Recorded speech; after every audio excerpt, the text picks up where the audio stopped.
welcome back to our YouTube channel and welcome to Joy's University. This video is again part of my lecture series for the subject, the teacher, and the curriculum. So in the previous video, I think I already discussed the nature and the characteristics of curriculum.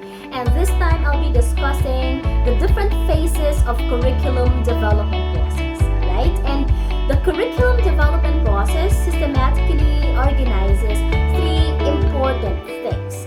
Number one, what will be taught?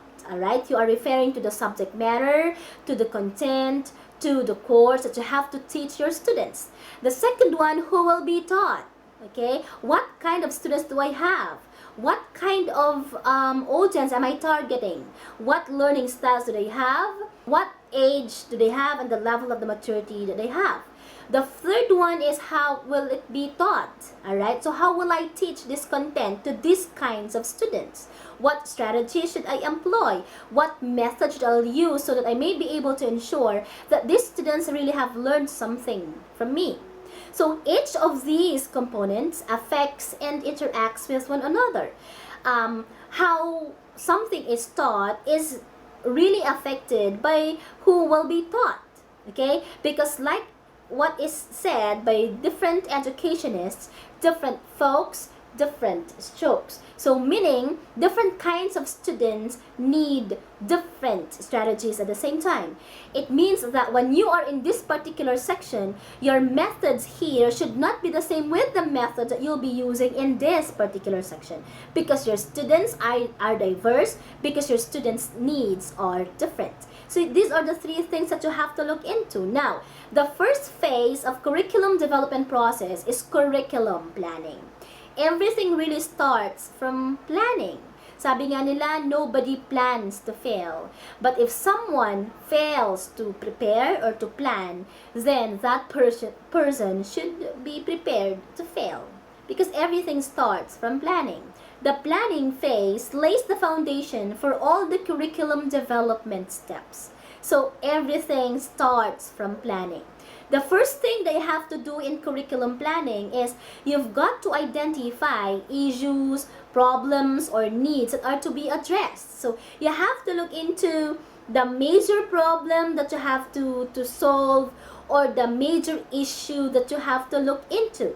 Because if you are not aware of the issue, or if you are not aware of the problem, so what plan would you come up with? Right? So there are as well different phases in this particular part. Una, you have to explore some of the questions that need to be addressed. Okay, what among these areas which is problematic, and what makes it problematic? What would I do to solve this problem? And the second one, after defining the issue, then you have now to develop a statement that will guide the curriculum planner as to what is to be done next. So if this is the problem, what is then the root of this problem? And it's only then that you are able to come up with possible strategies or solutions for this problem. And the next one is curriculum designing. Now, in the curriculum designing, the first thing, this happens right after knowing the problem, right after figuring out the issue that you have to solve. Okay, so in this particular phase, you have to state now your intended outcomes.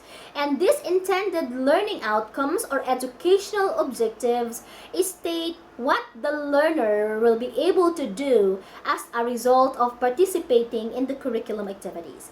And these learning outcomes capitalizes the applicability of what is learned. And that's really the purpose of education. You are not just supposed to be teaching them pieces of information. You also have to teach them indirectly the application of such to real life. So you have to state your intended learning outcomes. And right after stating the intended learning outcomes, then you are now ready to proceed to the next step, which is to select the content. And the content that you have to select must, should make a real difference in the lives of the learners. And at this particular point, the primary questions are, if the intended outcome is to be achieved, then what will the learner need to know? What should they know? What content should I give them so that I may be able to ensure that they would achieve these learning outcomes? What knowledge, skills, attitudes, and behaviors will need to be acquired and practiced? Okay? And in the selection of your content, you also have to look into the scope of your content. Is it too broad? Is it too narrow? Is it just okay? And then you have to look into the sequence or the order of teaching such content. Where will I start? Am I going to start with the easiest one down to the most complicated one? So the order. And the next one is you've got to design experiential methods. What method will I look into now so that I may be able to teach what is to be taught and for the students to achieve the learning outcome. The next step now, after stating your learning outcome, you have to look into now for the content, and after which you design now for the method. How will you teach the subject to these kinds of students? So you have to consider the learning styles and activities that are appropriate to each learner. That's why you've got to know your students. The most important thing that you have to know so that you could craft very good activities and very good strategies will be knowing your students well. It's only then that you are able to tap their potentials, that you are able to address their individual needs. Second, you have to look into the activities that you have to employ, including the descriptions about these particular activities. And then you also have to design worksheet for facilitators, and then you also have to come up with brief discussions about the learning environment and the delivery mode. So these are the things that you have to look into. So after designing for a curriculum, then you are now ready for the third phase, which is curriculum implementing or implementation of the curriculum. And this is putting into action the plan which is based on the curriculum design in the classroom setting or on the learning environment. So the curriculum is used as design guides for teachers and for the students so that everything that is planned will be transpired or translated to the classroom discussion so that you may be able to achieve the intended learning outcomes. And at the same time, it involves the activities that transpire in every teacher's classroom where learning becomes an active process. And the last phase is curriculum evaluation. So this phase would evaluate whether or not you are able to deliver what is supposed to be delivered, or you were able to teach what is to be taught, and that the learning outcomes are achieved at the end of the period. So you've got to find out the progress of learning by means of coming up with formative assessment tools or of the mastery of learning to come up with the summative tools. So evaluation is very important so that you may be able to pinpoint the weaknesses and the strengths of this particular curriculum, and at the same time you will be able to look into the changes that you have to make when you are implementing the same curriculum. So if you try to contextualize this into to a teaching and learning process, the phases are, if you would be teaching a particular topic, it's like you are coming up with a learning plan for a certain topic. So like in your learning plan, the first thing that you have to look into will be your learning outcomes. That's why we always say the end in mind. You always have to have an end in mind, or objective in mind, or outcomes that you would want your students to accomplish. That's the first thing that you have to look into. And then after which you look into the topic and then the procedure of teaching so that you may be able to teach what is supposed to be taught.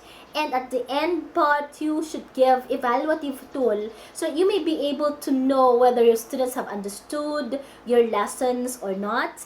And if not, you could craft remedial instruction for them to understand it. And if yes, then you'll be able to come up with enhancement program in order to enhance this learning that you have. And this is how important curriculum development process is. Because you would be teachers and you are curricularists, you really have to master this by heart so that you may be able to make your own curriculum based on the problem that you have studied in your class, and at the same time you are able to craft a curriculum based on the kind of students that you have, and then later on craft evaluative tools so that you may be able to know and to be able to know if your students have understood or not the instruction that you have given them. Alright, so these are the different phases of curriculum development. I hope you have learned something from this. Bye bye. See you next time.